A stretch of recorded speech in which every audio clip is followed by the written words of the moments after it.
term. And we are joined today by people with real expertise on this subject, to whom I'm very grateful for their being with us. I'm not an expert on this subject, particularly about the most current developments. I do know something about the past situation in Sudan. Back in 2014, when Sudan presented its report to the Human Rights Committee in Geneva, I was a member of the task force of the Human Rights Committee that dealt with Sudan.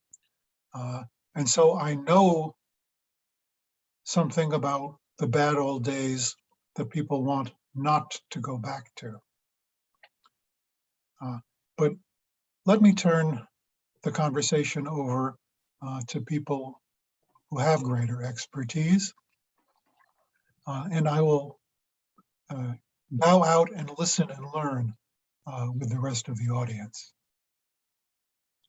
Let me introduce al-Bashir Ibrahim, who is the Associate Director of the Human Rights Program, a human rights lawyer from Ethiopia with a doctorate in human rights studies earned in the United States. al-Bashir, I give it to you as moderator and as expert for the rest of the hour. Thank you, Professor Newman. My name is al-Bashir, as Professor Newman has alluded to, and I'm the Associate Director of the Human Rights Program. And I would like to welcome you all to this webinar that is hosted by the Human Rights Program of Harvard Law School and the Program on Law and Society in the Muslim World, also at Harvard Law School. This event is also co-sponsored by the Harvard Center for African Studies and Harvard Law School's Advocates for Human Rights, African Law Association, and the Middle Eastern Law Students Association. And I'd like to thank the co-sponsors and the hosts for making this event possible. Thank you everyone for joining us from the Harvard community, as well as participants from all across the world. Before we proceed, I'd like to point out some housekeeping points, which include first, our audience today will be muted, and it will be the panelists who will be able to use their mics. However, participants are encouraged to ask questions. You can ask questions through the message function or the Q&A function, which are activated today. And you can ask those questions without having to wait for the Q&A session. This Zoom webinar will be recorded and it will be made available afterwards in our social media platforms, especially the social media platform of the Human Rights Program. We will start with a 40 minutes session, or the main session, in which the panelists will be given 10 minutes to make initial observations, and then followed by a 45-minute Q&A session with the audience, as well as a conversation amongst the panelists. We're excited to welcome our esteemed guests today, and today's event will be introduced by Abdul Khalik Shaib, who is a lawyer, an attorney for an international bank in Bahrain. Abdul Khalik received his legal education from the University of Khartoum and also at Harvard Law School. He is a member of the Sudanese, the New York, and the American Bar Associations.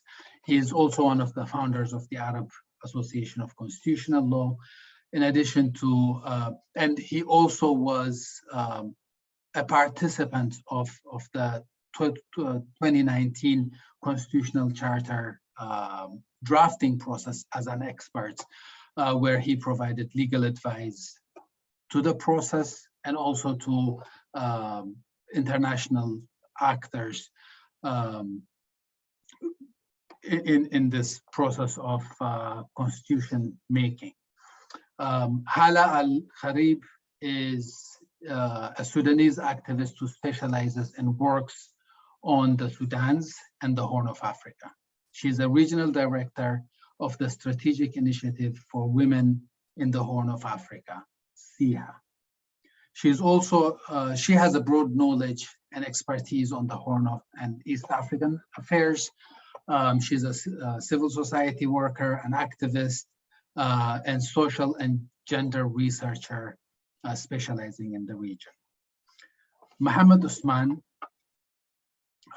who is a researcher with Human Rights Watch's Africa division, also has his education in the University of Khartoum, and also abroad as well, who has one master's degree and law degree from a certificate in human rights and a law degree from University of Khartoum. He has practiced law in Sudan and worked as a legal advisor to international organizations in the fields of human rights and humanitarian law. He has a master's degree also from the University of Essex in international human rights and humanitarian law. Alex Dewal is the executive director of the World Peace Foundation and research professor at the Fletcher School at Tufts University. Considered one of the foremost experts on Sudan and the Horn of Africa, his scholarship and practice encompass governance, conflict, and peace building in Africa. It is with great pleasure that I welcome today's panelists, and we will start with an introduction with Abdul Khalik, to whom I will yield the floor. Abdul Khalik, I'll start with you, and I'll ask you to lay the ground and basically asking you what just happened in Sudan and how did we get here? Yeah, so first of all, thank you for having all of us in this session, just to shed some light on what's happening in Sudan over the past, I would say, not like a month or weeks, but over the past few decades, which is very important, I guess, for the audience. But let me start with this. You know, the political scene in Sudan is far more complicated than observers might think. And Sudanese, they managed to change a regime that lasted for 3 decades in 2019. And the regime was ousted by the military then. And then another coup took place in 2019 because Sudanese, they were not happy with the leaders of the coup at the time, even though they sided with the Sudanese. But this is basically the start of the story. But then the story began even before that, 5 decades before that. I think Sudanese has always been in a quest for democracy, in a quest for a permanent constitution, in a quest for freedom. So in 1956, when Sudanese gained their independence, the hope that they will adopt a Westminster type of government, which again lasted for 4 years until it has been deposed, governed by the military.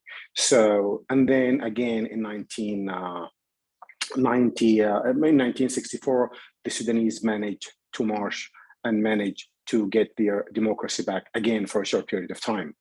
Again, we had another military in 1969, and which again lasted for 16 years. So you had a military that lasted for 6 years, and then another, military for 16 years, and then you had a revolution, an uprising in the 80s, in April 1985, which again lasted for 3 years.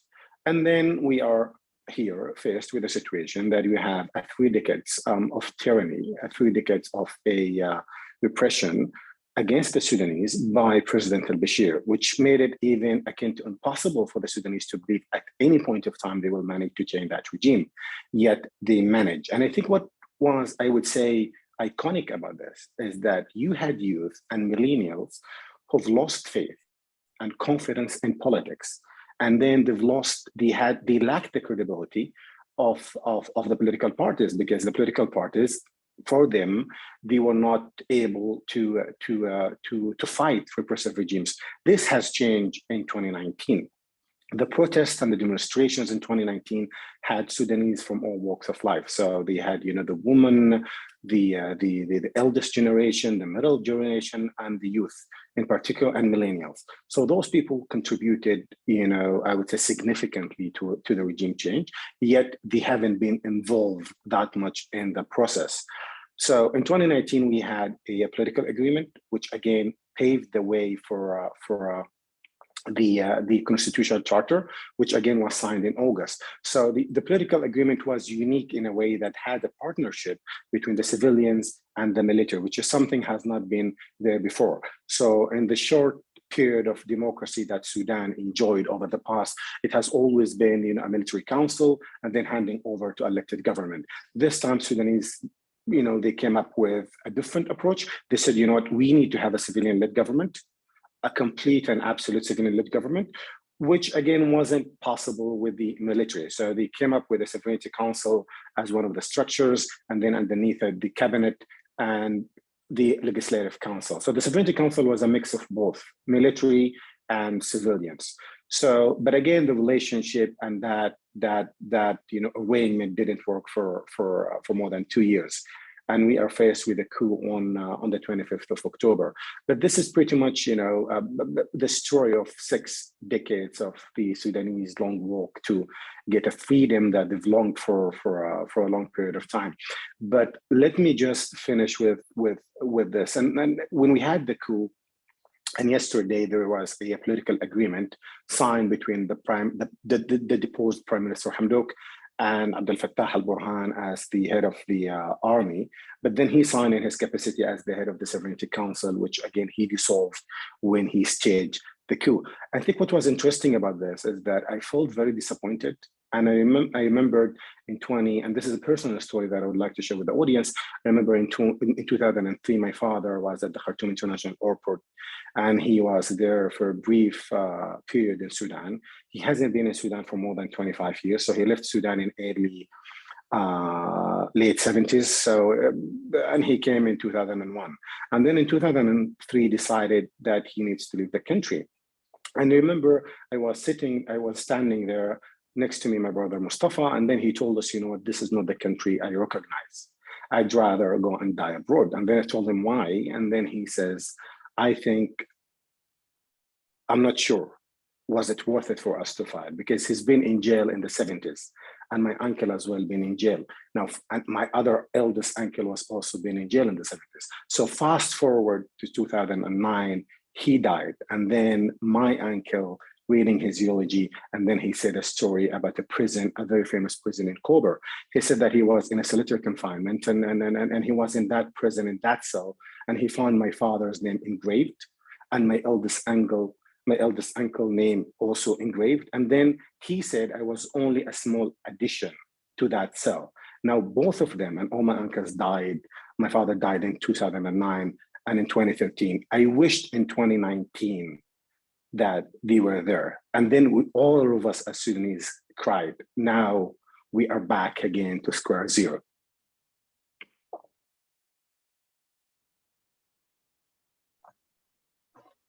Thank you, Abdul Khalik.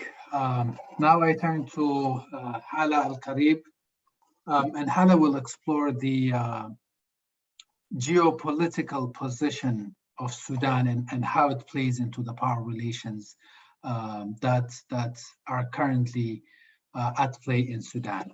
And also we'll explore a little bit regarding the role women have been playing in this protest movement. Hala, I yield the floor to you. Thank you very much. So, so just starting from, where Abdul Khalik has stopped, for the past 4 years, we have been on the streets pursuing civilian-led democratic government.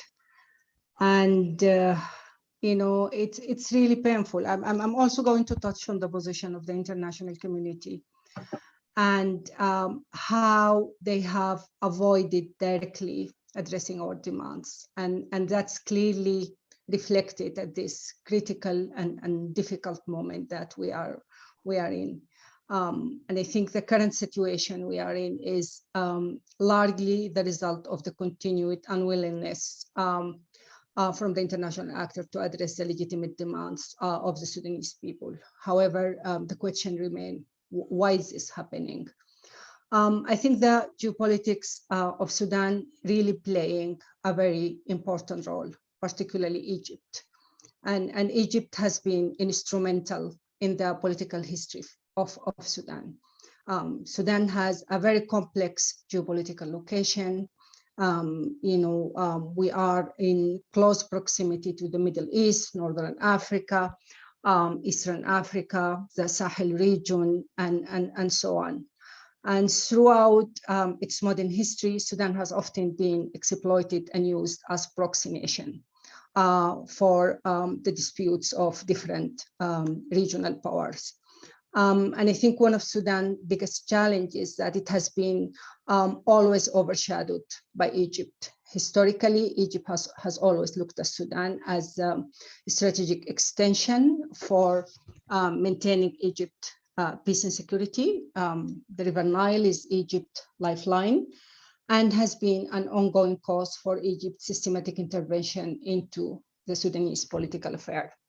The fact that Ethiopia is trying to change the well-established dynamic as a result of the 1959 Nile Waters Agreement between Egypt and Sudan, which allows Egypt the biggest share of the Nile, is creating a very, very deep crisis in the region. And I think both Ethiopia and Sudan are paying a hefty price for daring to raise this issue. Also, historically, we have to acknowledge that the Sudanese army is being influenced, by Egypt and by the Egyptian army. New players also has surfacing and eruption of armed conflicts in Yemen and Libya, and the heavy engagement of UAE and Saudi Arabia in both wars. Has largely benefited from Sudan's poverty and the corruption and weakness of Bashir and the Muslim Brotherhood's government. Those regional powers also are very keen on maintaining Sudan's position as an unstable, disempowered nation so that they can continue to use Sudan as a source of mercenaries, extortion of resources, and so on.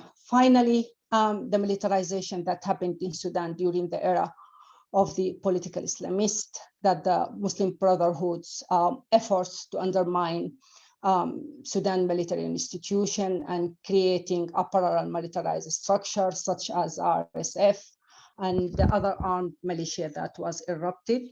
Mainly, the most visible ones at the moment are the justice and equality movements, who are largely considered a wing for one of the factions of the Muslim Brotherhoods, and they are now all combined part of the current military coup.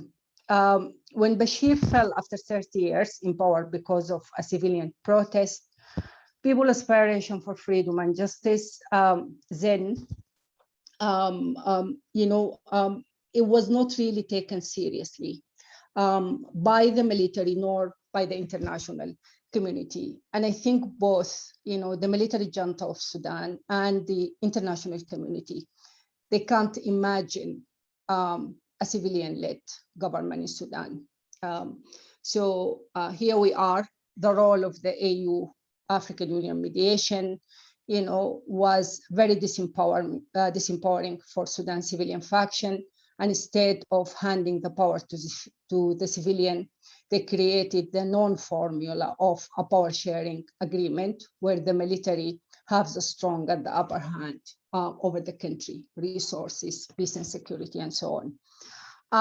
When we talk about the weakness of Sudan political parties, and this is really an issue that I think it's really important to raise, we must remember that those political parties, and I really want to raise this because this is something that's constantly being repeated by the international community, that those political parties have had to survive under repressions for more than 30 years, and so on. Sudan did not have a 10 years era of democracy. It's only disrupted and scattered period of democracy that always interrupted by military. So that's really very, very important. We also must remember that without the Sudanese political parties and their narrative and the heritage of struggle that Abul Khalid just talked about it, we wouldn't be who we are. We wouldn't be the people who are actually, mobilizing on the streets. We wouldn't be the people that are organized, in trade unions, in resistance committees, and so on, and we wouldn't have that heritage of peaceful and civil struggle. The civil resistance in Sudan, it's inclusive, it's diverse, and it's it has workers, it has women, it has youth, it has people with disabilities, it has everyone, it has poor, it has rich, and so on. So right now, after what happened yesterday, and Abdullah Hamdok, very, very unfortunately, choosing to work with the military against the will of the Sudanese people, political parties, trade unions, women, civil society, youth, for the international community, and that happened amidst of extreme violence by the military junta against the peaceful protesters and against the civilian movements, and for the international community to consider that as a positive sign. This is absolutely absurd. The international community must be aware that their support of the military junta because of Hamdok is extremely unwise. And just to rely on Hamdok Burhan, violent force that has a terrible corruptions and extreme violence track records, and just to counter, to support them, to counter the peaceful masses of Sudanese people, it's really sad. The message, finally, I would like to say that the message that we are getting as Sudanese from the international community now is that, basically the international community, they tell us, you don't deserve to have democratic civilian government. You don't deserve to live in peace. You only deserve to be repressed, or maybe you should try maybe a civil war that can bring more attention and more people should die. Thank you very much. Thank you, Hala Al-Kharib. Mohammed Usman, what were the human rights challenges in the last, was it 4 weeks of the coup d'etat, and what should the human rights community anticipate in the near future from a human rights perspective? So many thanks, Abadir. It's really great pleasure to be with you here all. And I think to answer this question, I really want to appreciate Abdul Khalid's intro, because it's important to go back in history to also understand how we ended up here. And one of the reasons why, of course, we can't read history in fragmentation. Like, these moments in Sudan's history is pretty much well connected. And reading what happened in terms of the human rights situation in the last 2 weeks is also a lot about the human rights situation in the last 2 years. And equally at the same time, it's also about how the transitional government addressed the legacy of the last 3 decades of human rights. And equally, it's also the question or let's say the absent question of justice as a political project in Sudan post-independence. And to take you also, like, I think maybe a good way to reflect on that, just to go through a few anecdotes. I was in Khartoum in May in 2019 at the sit-in. And I think that was a time in which I think 1 or 2 attacks were already happened at the sit-in at that time. And later, fast forward, you know, what happened in June 3rd, 2019 with the violent dispersal of the protesters.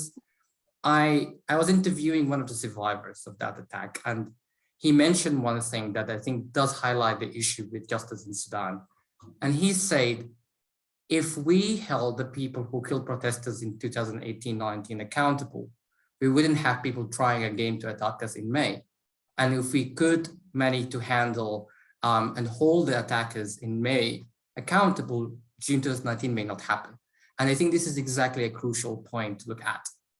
And during the last 2 years of the transition, and again, I was just in Khartoum in September, and I was talking to a wide range of families of the victims, survivors, lawyers, prosecutors, and all of them really just pointed out to how justice is just crucial to the sustainability of the transition. I mean, Sudan has been going through a harsh economic crisis, but the priority of the people at that time was definitely the questions about accountability and reform. And they were not an ideal kind of ask of questions. I mean, they were historically important ones, simply because what happened in October 25th is the failure to realize these key demands. I mean, look at it from a different perspective. You know, when the coup happened, key transitional commissions like human rights commissions, transition justice commission, there was no constitutional court, there was no legislative assembly, key legal reforms when it comes to, removal of immunities of security forces weren't taking place, improving the women's rights situation, and all of these demands, no one really addressed. And I think as much as we need to point the failure of the civilian component in the government, we need to equally say that the internationals, to an extent, contributed to that failure, because that wasn't the focus of the international community at that time. And these are things, I mean, they're not necessarily an analysis, this is quite an explicit moves by the internationals in terms of the focusing on the economic cooperation, on the economic aspects. And of course, clearly we can't downplay the extreme impact of economic instability at that time, but that happened by trading off on these key demands and questions. And when we look at what happened in the last 4 weeks, right? I mean, we do have security forces who unleashed wide range of abuses. I mean, the last days and weeks I've been talking to many of the witnesses in the ground. The brutality of security forces was this clear and visible. And I would say there are a lot of indicators on the ground, especially when we look at the events, what happened in November 17th, when we had 16 persons were killed. We definitely have indicators that security forces were following a shoot to kill policy. And that was obvious from the way that they used lethal force, from the way that not only about killing protesters, I mean, security forces would chase injured and deny them access to medical care. They would attack hospitals. And all of these abuses were happening, amidst complete or near complete internet and telecommunications shutdown. And that's been happening, for 28, 29 days at the same time. And when we look at it, when we look at the international response, which I would like to talk about it probably more, it's of course, there were words of condemnation, but I think it was clear from day one that the internationals were trying to catch up too late with an absence of another crucial task, that in 2019, when people had this skepticism around how the military is a genuine partner, there was a complete failure about establishing benchmarks about what we expect from this transition. What is a successful transition? What are the X, Y, and Z points that we need to see to say, well, this is going okay, or this is not going okay. When you look at it on the ground, there were a lot of practical things. I mean, when we talk about security sector reform, right, that was an urgent and necessary task that the civilians just remembered in the last weeks for their own reasons, but still a valid point. You can't think of a democratic transition when you have abusive forces that still have a political and an economic role in overseeing how Sudan transit from dictatorship to democracy, and just have the goodwill that they will be okay with that. And we could see it, and we could see even for someone like Hamdok, who many people would see as, someone who's open to compromise on a lot of principle questions and calls. He was quite, kind of, let's say, pushy in terms of like talking about security sector reform at some point. And we could see immediately the firm backlash from the military. So that was an obvious red line that the military is not accepting to do. What happened is that was an alarm bell was ringing, and internationals intentionally decided to ignore for a very period of long time. Now we're seeing basically the same forces that, we failed to reform, they're responsible of these abuses. And now we need to reflect on the fact that the deal we had yesterday, basically it's a deal that is happening with the same people who are responsible of these abuses. And, when people talk to us, right, I mean, from as human rights organizations, we're always being accused of being idealistic and romantic about certain questions. But honestly, there is like no way to escape the fact that what's been happening is a direct and a natural outcome for what happened in the last 2 years. And one thing I would like to say, as much of these events has been happening in Khartoum, there was a big concern because of the internet disconnection about what's happening outside of Khartoum, and particularly in Darfur. I think Darfur has completely fall from the attention of the international community since the transition started. I mean, the focus on Darfur, and I'm trying to use this space as well as an opportunity to highlight that. Darfur was always seen in the last 2 years as an extension that is manifested through the Juba Peace Agreement, while in fact on the ground, the situation was getting worse and worse. The last year and a half, 2 years, there was a concerning uptick of violence. And I would avoid using the description of intercommunal violence because in some of those incidents, there was an involvement of government forces. What happened is the government, both military and civilians, decided to terminate the UNAMID, the peacekeepers mission in Darfur, with all of its failures and setbacks. And they pledged it to protect people in Darfur. And there was, a reasonable question about like how you can get people in Darfur to trust forces you didn't train. And what happened, in the last year and a half was basically what everyone feared, is that these forces continued to commit abuses, impunity largely remained the norm. So again, basically what happened in terms of the human rights situation in the last 4 weeks was in terms of like, violation to right to life, violation to the right to, peaceful assembly, expression of opinion, and we saw all this report about unlawful detentions. And again, now that's why when we look at the deal yesterday, there is a lot of skepticism. I mean, simply, it's just very disconnected from what the street wants. It can't be seen as an instrument that to hold on abuses. I mean, there's one person was killed yesterday while the people were celebrating the ceremony at the palace. There is a protest now going to happen in the 25th. And I think this is going to be a very important test to everyone that celebrated the deal as a win to the Sudanese people. And we could see how far, the military would be okay. Now there is a deal and everything is fine. How far they can go respecting the right to Sudanese also to reject that deal. If we're talking about a democratic transition, everyone is entitled to their opinions and to express that. The last point I want to mention is the point of around accountability. And because in the constitutional document, we already saw the text around accountability, the investigation into June 2019, nothing much happened. Now we have another text in this deal around, domestic accountability, which some people, introduce it as a good, positive revision to have there. But, all the evidence of the last 2 years shows otherwise, that, we can't trust the domestic capabilities to deliver on a meaningful accountability.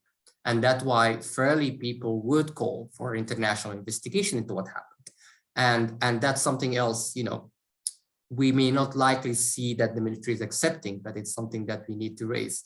So I think my last point here, that because of the failure to address these systemic problems, historical and structural issues in Sudan's history, whether by the constitutional document, by the Juba Peace Agreement, or by the November 21st deal, it's very unlikely to see an end of abuses in Sudan, especially in the next period. Yeah. Thank you very much. Thank you, Mohammed. I'll now turn to Alex Dowell for some reflections. Professor Dowell, you had a practical front seat or back seat and really epochal moments in Sudan's history in the last couple of years. And we're now faced with another historic turning point. And at this moment, I would like to hand over the mic to you and ask for your reflections as to where we are and where we're headed.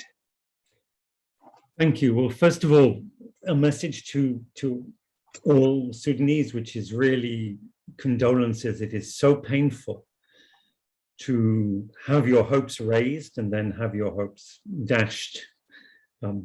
Sometimes you feel it would be better never to have had them raised. And really, I'm not sure I really mean that, but it is really a painful time.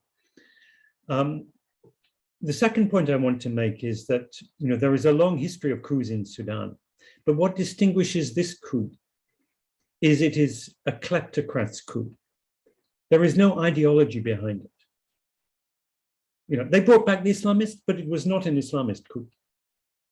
It was not a radical coup. It was a coup of generals to protect their own personal and factional and commercial interests.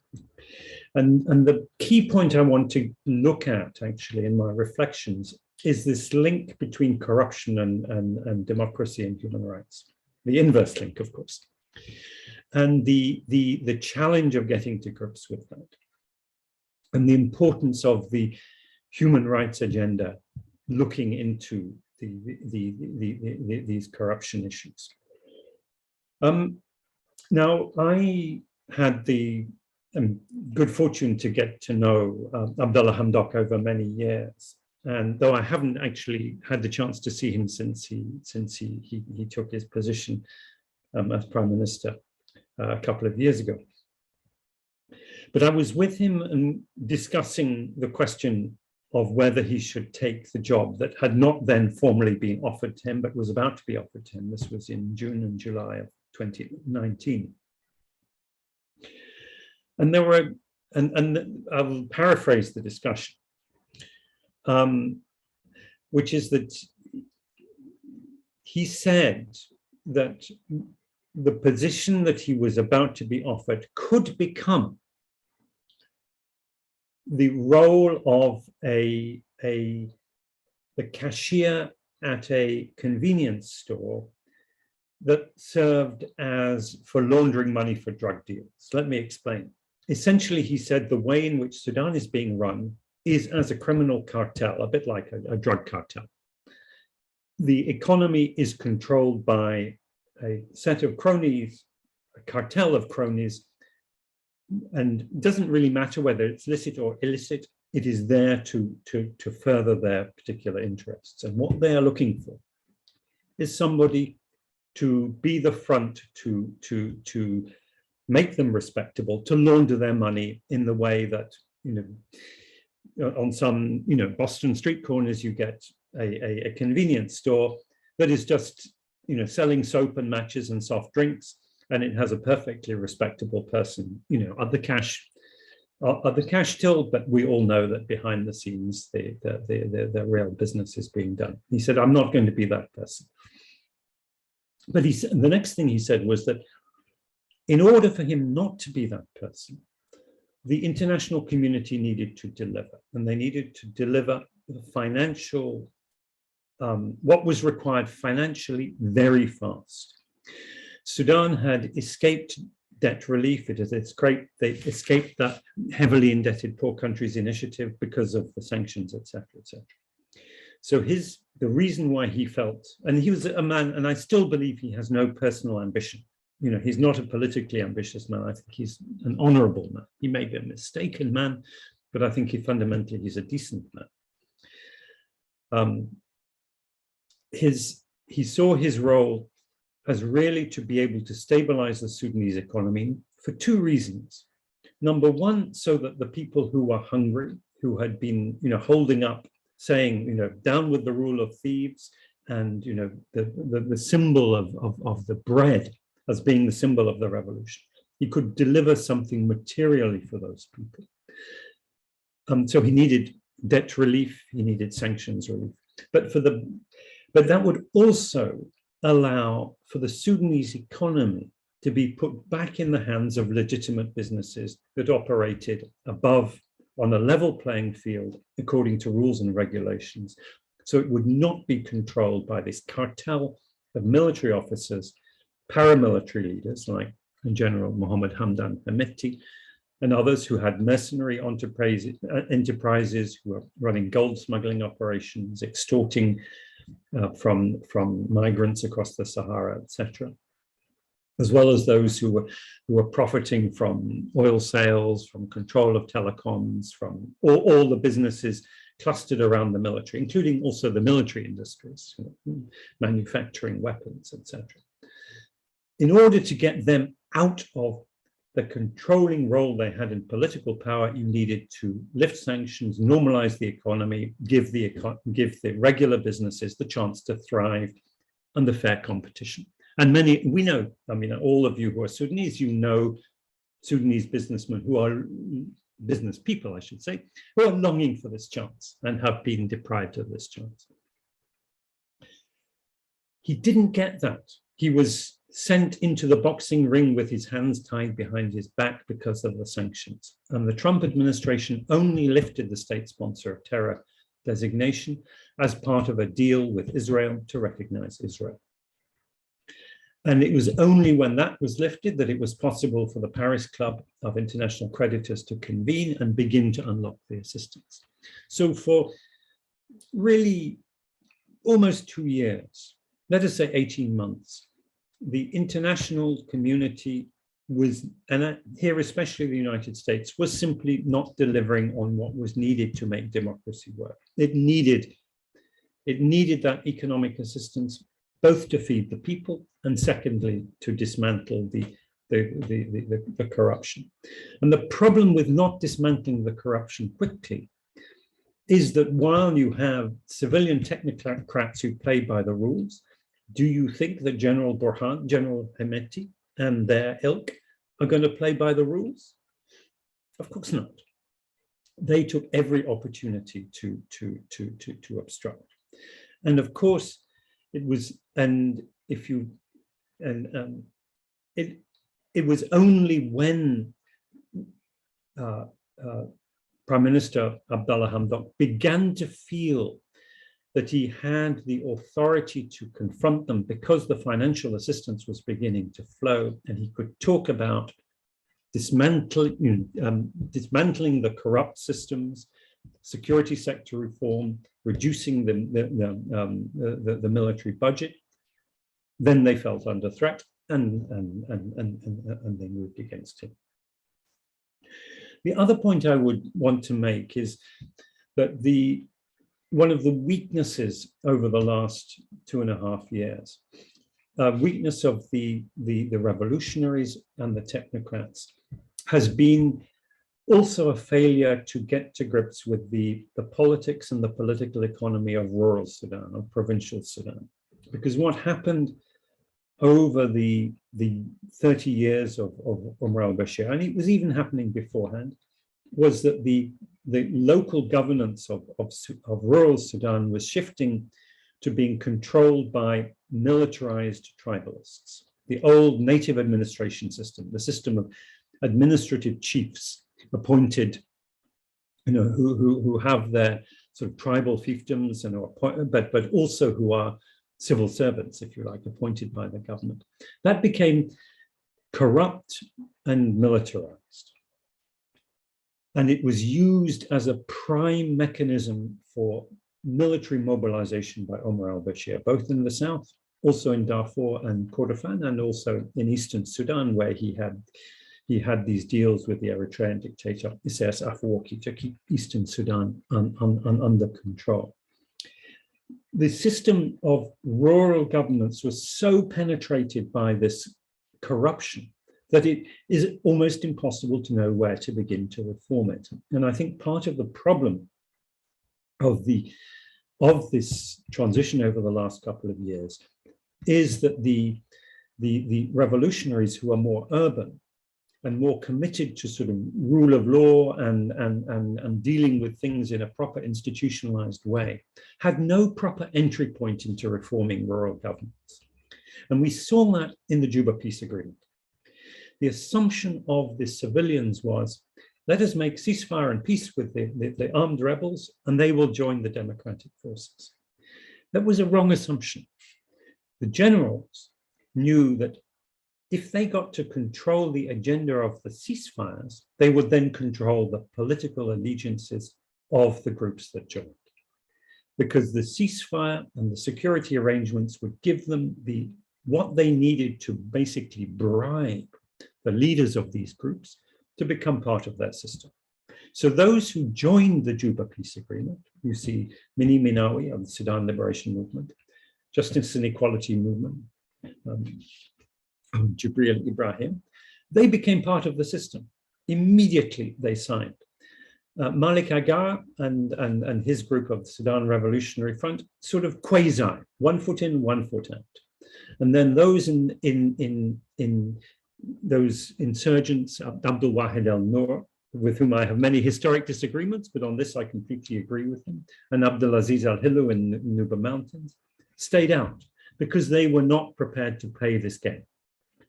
They are the people who have the constituencies who would actually benefit from democracy. Many would not get votes. Abdul Wahid would get votes. And so we saw a divide there. And I think the way in which the military took control of the peace process was another major problem. And what we now see is the rapid support forces of General Hemeti. They emerged from the Janjaweed, they became a paramilitary force, now reshaping themselves as a controlling political party. They do food relief, they provide medicines, they basically run the whole areas of Darfur and other parts of Sudan in a way that the National Congress Party did some years ago. And so my final point is that my heart is absolutely with the street of saying no role for the military. But my head tells me that there has to be some deal made to dismantle them bit by bit, because they are so pervasive, particularly in rural Sudan. I don't see an easy way of uprooting them. So there was one other point I wanted to make, which is that as part of the economic management and financial management and political management of the transition, the Trump administration essentially gave its Sudan policy to its Middle East allies, to Saudi Arabia, the Emirates, Egypt, and Israel. And that's where it stays. So that the first countries to welcome this, what we might call the face-saving formula of yesterday for al-Burhan, were those countries. And that means that almost for sure, I'm afraid, the United States and the Europeans will follow that. Thank you. Thank you. Those were really interesting perspectives. Let me open up the Q&A session. I have one question that is that's already in the Q&A function of Zoom, but I'll also add some follow-up questions of my own. The question comes from Muiz Hajaz, asking, considering the obvious interference from the UAE and its well-documented financial links to the RSF, would it be feasible to press from outside by actually targeting RSF financial power, i.e. prospect of designation as a terrorist group or putting pressure on UAE to cut its ties with RSF? Sudanese have done their best. It's up to the outside world to do theirs. I will, in this connection, my question is not to anyone in particular. any of the panelists could pick up this question and my questions as well.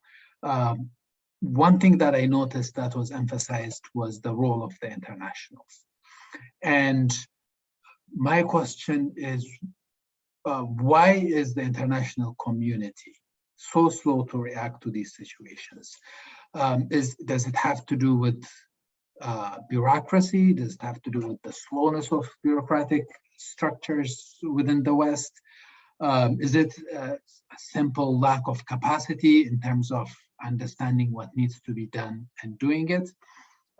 Or is it because there just isn't enough political interest that will galvanize Western institutions and countries to act faster in order to provide Hamdok with, or the civilian government with what it needs in order to make a turnaround? Let me hold back on my other question that is not related with the international community and turn back to the panelists.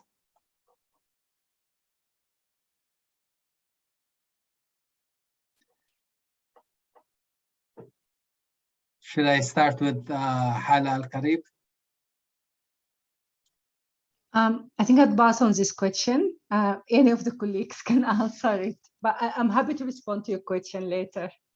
Okay, then I'll just open it to the panelists to pick these two questions up.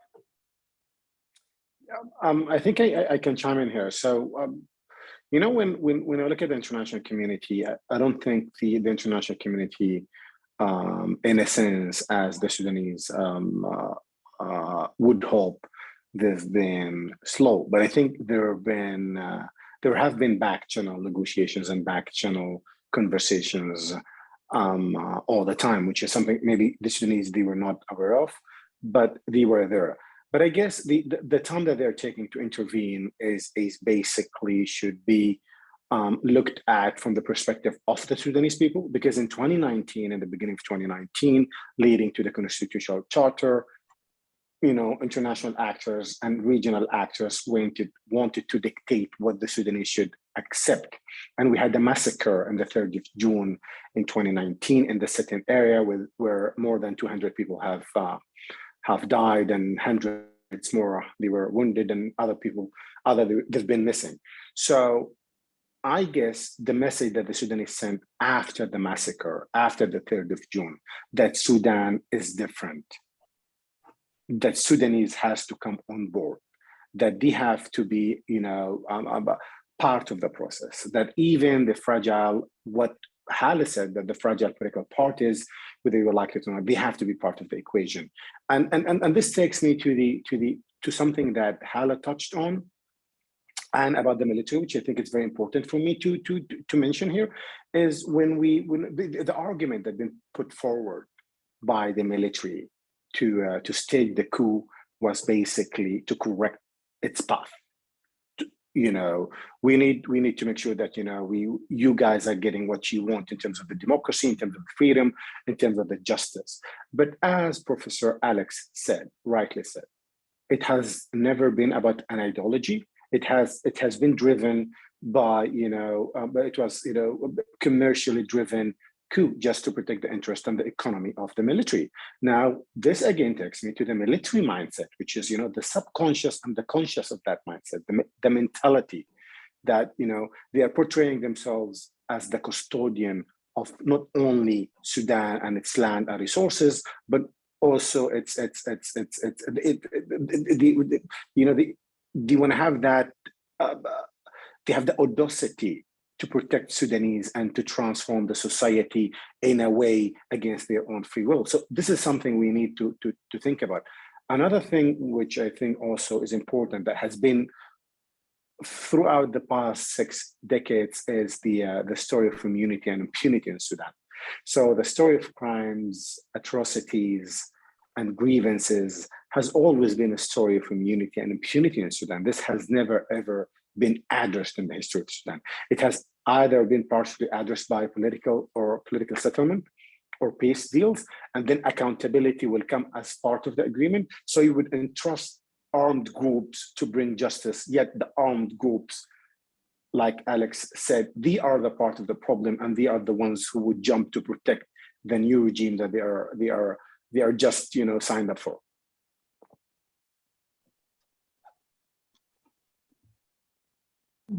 Allow me to jump in with a couple of comments,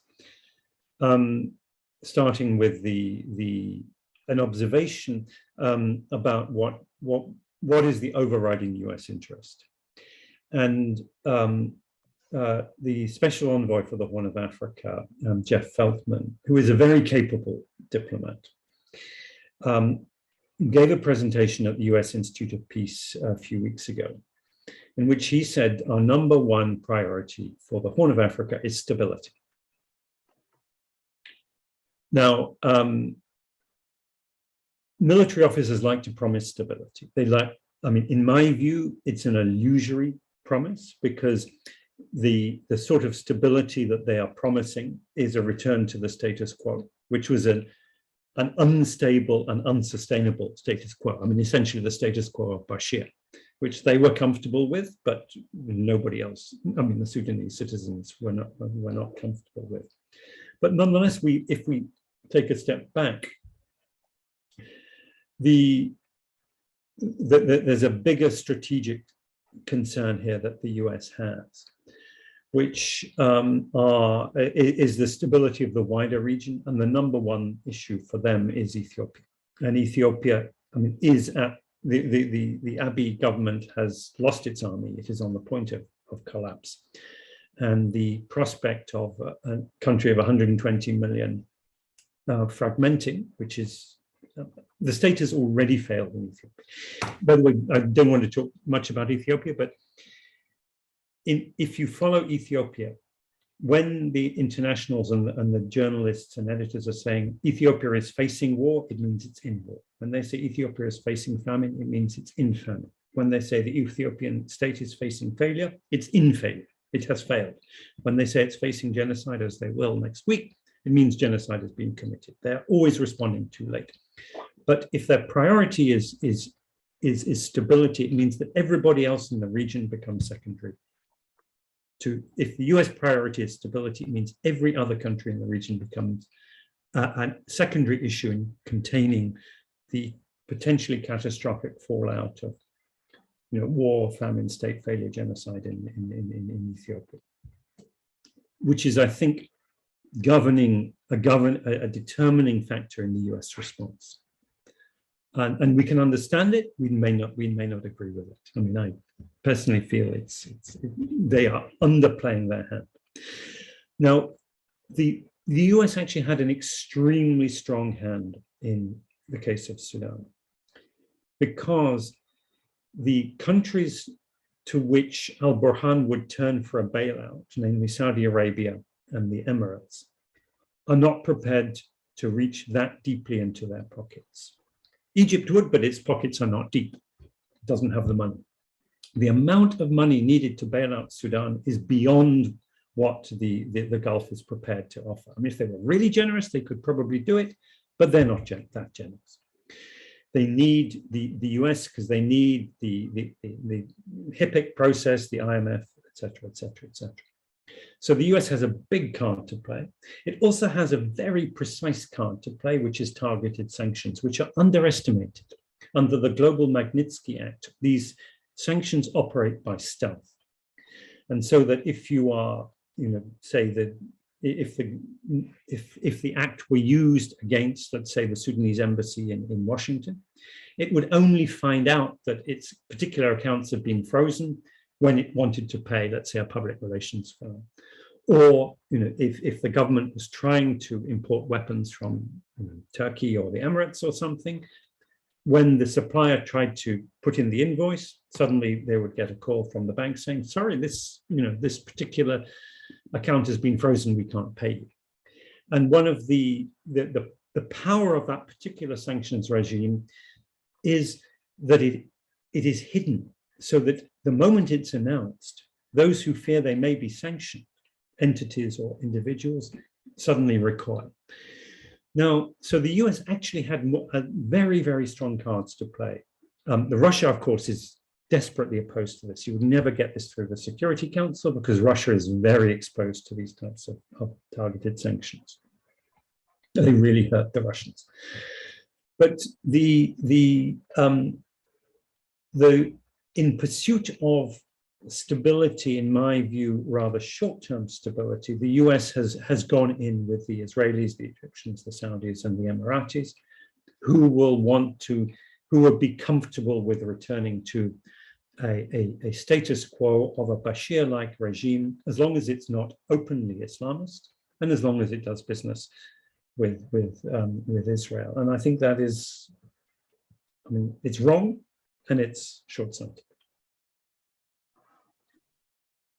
And I'd like to add something here, which is basically what Abdul Khalik has just said, that there is no interest in the different models that Sudan is presenting. And there is no patience and endurance for it within the international community. It's not a strongman regime, and it's, as Alex has said, it's not convenient at the moment. But I just would like to also talk about Ethiopia and the history of Sudan, military governments in terms of handling refugee and migrants, and the chaos and the level of brutality, and how refugees and migrants have constantly been used, as part of the cartel activities, trading them back and forth, either back with the governments or with human traffickers, and where Sudan has actually, always and continue to be, a hub for human traffickers and things like that, so adding more to the chaos and pain and agony. So I'm just thinking right now, with hundreds who are entering Sudan every day at this point of time below the radar, and what's happening to them at the moment in the borders and what they are experiencing and things like that. And Sudan has always been a very, very difficult country for refugees and migrants. So it's again taking us to the whole point that, for us as Sudanese, to kind of construct our path, into influence change and I mean, while the international community remains important,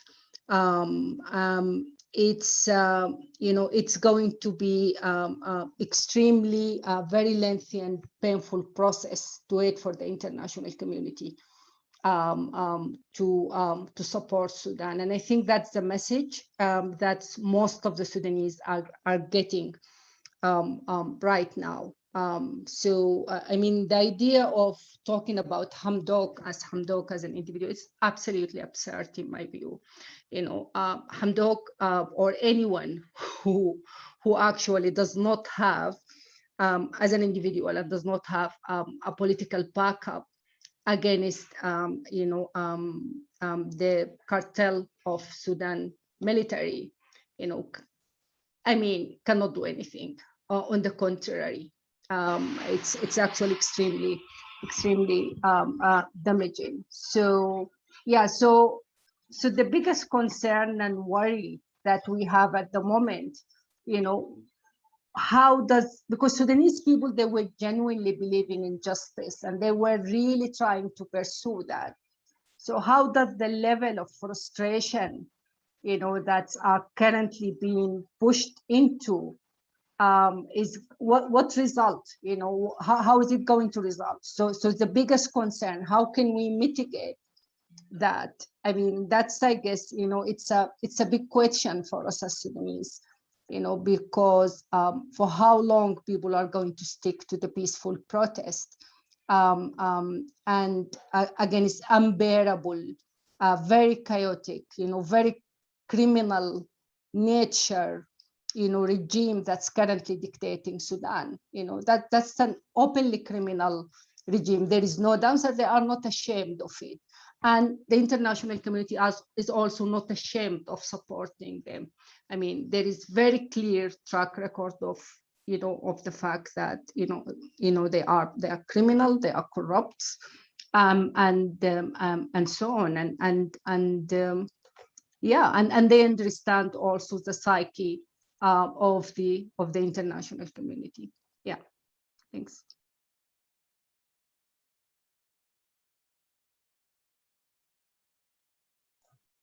Thank you for that. I have a couple of questions directed towards Professor Dual, but before I turn to those, let me ask you about the demand for justice. I'll start with Mohammed because you focus the most on justice. What would justice mean in the Sudanese context? If you have this kleptocratic, rural-based, militarized groups who are involved in the economy, who are involved in human trafficking, would providing justice mean putting them in jail? And would that create a zero-sum incentive for them to fight any prospect of transition? Because any transition, any democratization would automatically mean that they're going to jail, so they would lose everything. So what does justice mean from a realistic point of view? I mean, thanks for this question. I mean, one of the things that few days when the coup took place on the 25th, and there was a sense of analysis that the military was just nervous about the prospect of justice and them being behind the bar being one of the main reasons behind the coup. And I have to say I may disagree to the extent of that analysis for a couple of reasons. I think definitely there was a high level of nervousness around justice, not for the prospect of them being criminally being held accountable, but the question of political international legitimacy. And I think this is something specifically when you look at someone like Hemeti, that was something that he was constantly being bothered with in terms of how he worked around his BR image, in terms of I would recall a story. I mean, in 2020, and we had this meeting as Human Rights Watch with a couple of officials, including Hamdok and then al-Burhan, and it was interesting to see, I would say, the different levels of enthusiasm around talking about justice. I mean, it was very significant that Burhan was the one who really wanted to talk a lot about international justice, because they know that there is certain language that the international community likes, and he was ticking all these boxes basically, while Hamdok had different priorities. So I think definitely the question of justice is not only a question of criminal responsibility, but it's a question about, it's also a question of money, right? Due diligence policies now in the world are crucial, right? That's why a lot of, especially Western diplomats, were interestingly more concerned around accountability as a question when it comes to business. And simply because, part of it, a lot of companies are concerned about, the due diligence responsibility. We all know about how, the international progress on human rights standards on companies became more and more serious. So that was one of the things, that's why diplomats were more encouraged about raising questions around accountability, sector reform. And that was an incentive. And I don't think it's a terribly bad one, but it was, quite pragmatic, realpolitik incentive. So the question of justice is in the heart of everything, but it's clearly that people use it as a proxy to a lot of things. I mean, as you just mentioned, and the panelists were talking, when you go through the Juba Peace Agreement, I mean, it ticks all the boxes around, a special criminal court for Darfur, cooperation with the ICC, Truth Reconciliation Commission. On the ground, there was clearly no political willingness or an indicator for that. When you look at, the domestic prospects for accountability, and let's just leave the question, the meta politics of justice aside, just look at questions around budget. I mean, if you went to the Office of the Attorney General, and I have to say this, there are prosecutors who were investigating these past crimes who wouldn't have money for ink in their printers, so they can print some, simple things like that. They wouldn't have fuel on a car to move out of the office to arrest a suspect. I mean, and when they request, the money, right, and then you go through this bureaucracy and you end up by the military kind of stalling it. So it's beyond all of these questions of political money. There's like this kind of very practical things in terms of like how much money dedicated to justice as a project in Sudan, right? How much effort, how much capacity building investment we wanted to do. And that was something that I personally and my colleagues raised a lot with diplomats. And unfortunately, I would say the majority of those diplomats weren't really sharing the same interest and as a priority. And I think there was even growing, the last point I want to say, it was a growing concerning narrative from some of those internationals that the civilians are to blame because they kind of, tease these very, hot topics around accountability and security sector reform, and that angered the military.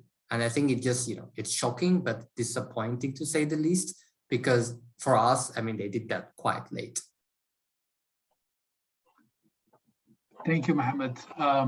I will leave this question floating in case the other panelists would like to pick up on it as well. Let me turn to the questions asked in the Q&A box of Zoom. So 3 questions could be summarized, 3 questions directed towards Professor Dawal could be summarized by a request for an explication of what dismantling bit by bit of the military's grip might mean in practical terms. How would it work? What would it involve? What moves, internal, external coalitions and points would it involve? I think the key things for dismantling the military's control over key economic sectors, number 1 would be to have a sovereign council that had a majority of civilians on it, because actually a lot of the blame that was attached to the civilian cabinet for inaction was that the Sovereignty Council, controlled by the military, was simply not acting on things that were coming to them from the cabinet. So that's absolutely crucial. And it seems to me that Hamdok has signed a very bad deal. I think there was a deal to be signed. I think he has signed a bad deal. There was one question, why did he sign it?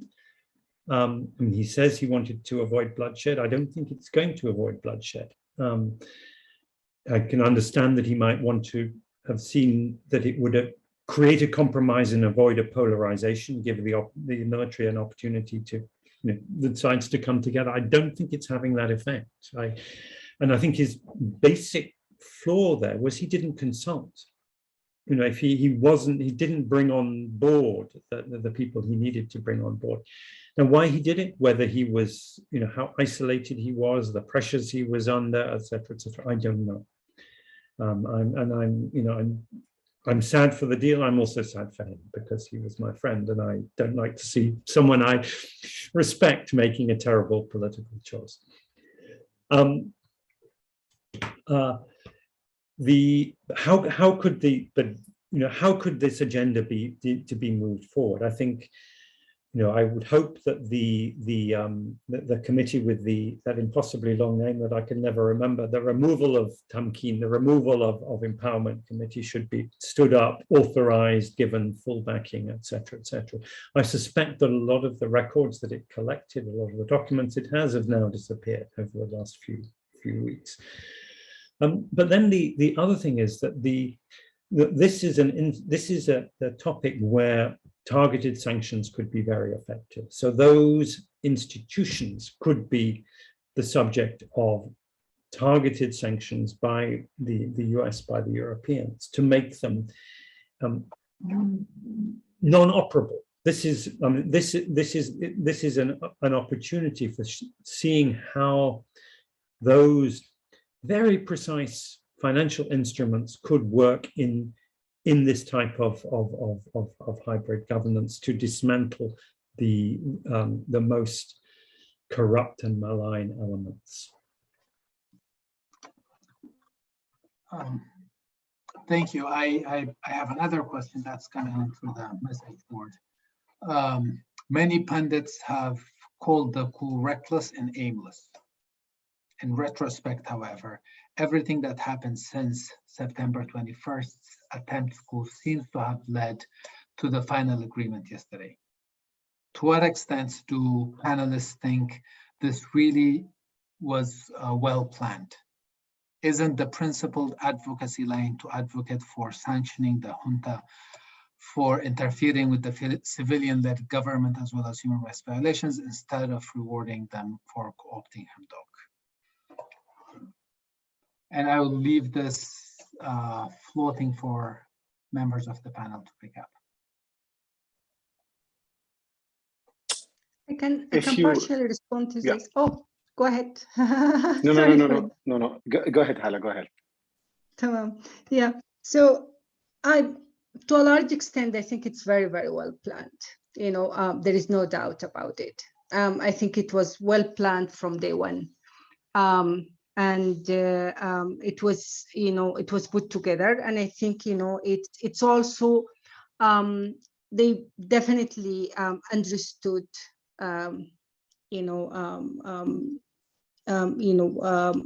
like to what extent they could actually utilize Abdullah Hamdok, you know, and I think one of the illusion that was sold to the Sudanese people at the beginning of the, you know, of the revolution in April 11th, you know, this myth of, you know, a government of technocrats, you know, which is I considered quite ridiculous, you know, and this is what actually brought in Hamdok to the equation. Having someone who is, you know, has, I would say, not really been trained within the political arena, and the complexity of it, you know, it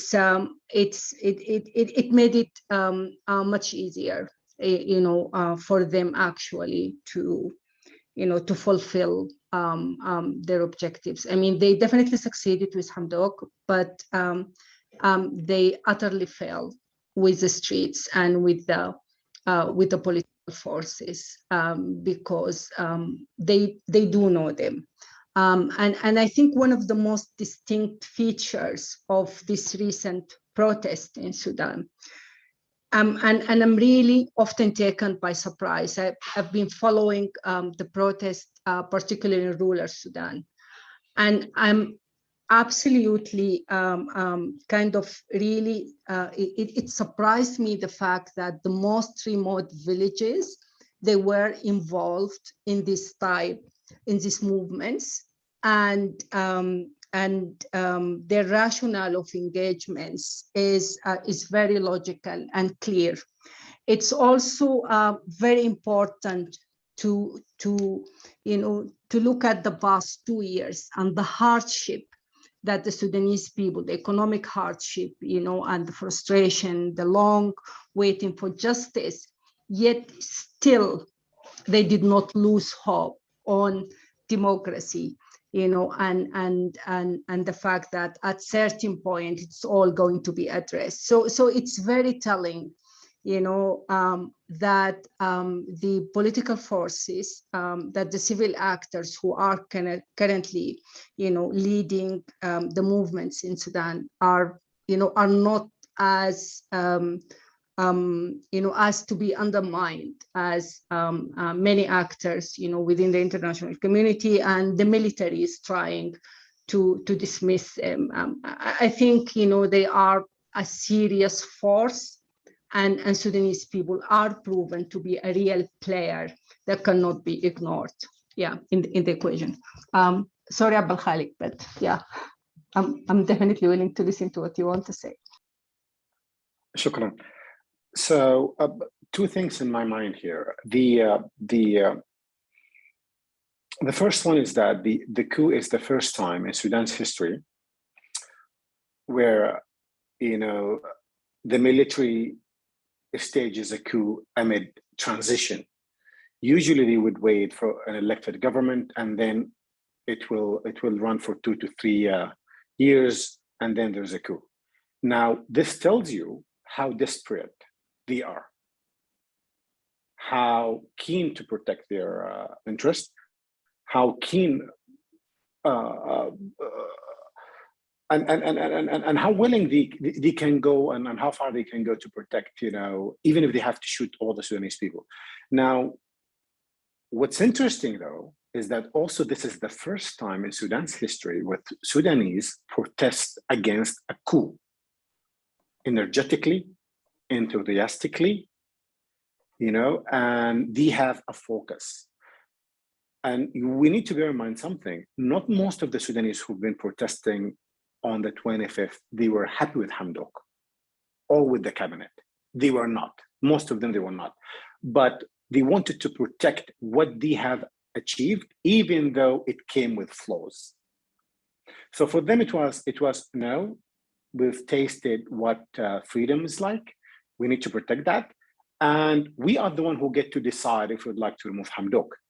And we are the one who get to decide if we'd like to hold the FFC accountable, but not the military. So if we would like to remove them, then it should be us. Now, thinking about this, and let's go to the political agreement that was signed yesterday. Hamdok tried, in a way, with the preamble and the agreement and the 14th provisions in the agreement, he is conferring, maybe unintentionally, and I would hope this is unintentionally, he conferred legitimacy on military, in a way.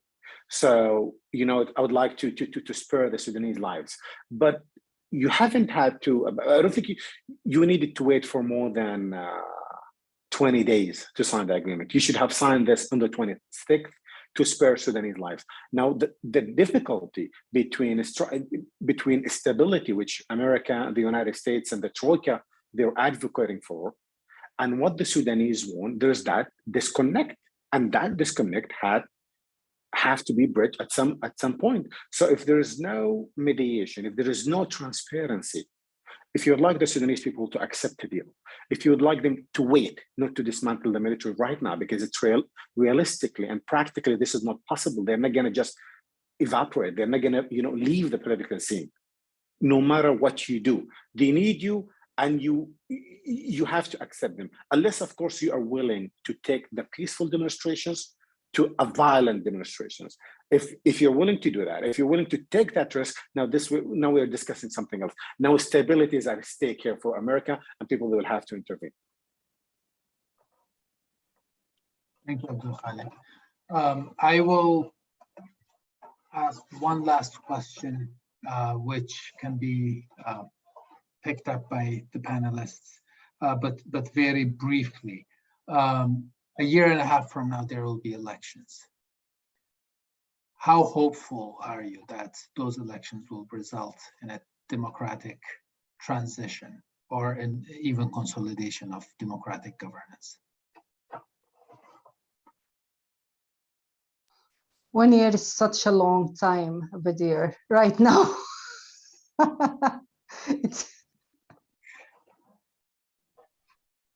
I mean, if I can jump on that question very quickly. I mean, of course, ultimately, right, it's for Sudanese to choose their leaders. But as we stand now, I mean, Sudanese are not allowed to choose their way in terms of what country they want to do and build at the same time. So it's definitely very challenging. I mean, there were already an issue about how within the transition, the clock being reset a couple of times.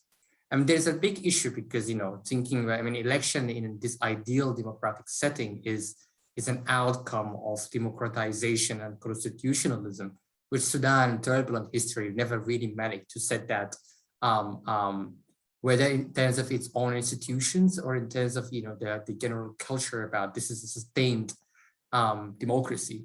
So definitely, I think it's quite unlikely to see the political constellation that is sort of been reformulated by the deal of the November 21st to, with the fact that has been dismissing all of these key questions we've been talking about in the last hour, to be seen as instrumental to pave the way to any meaningful electoral process.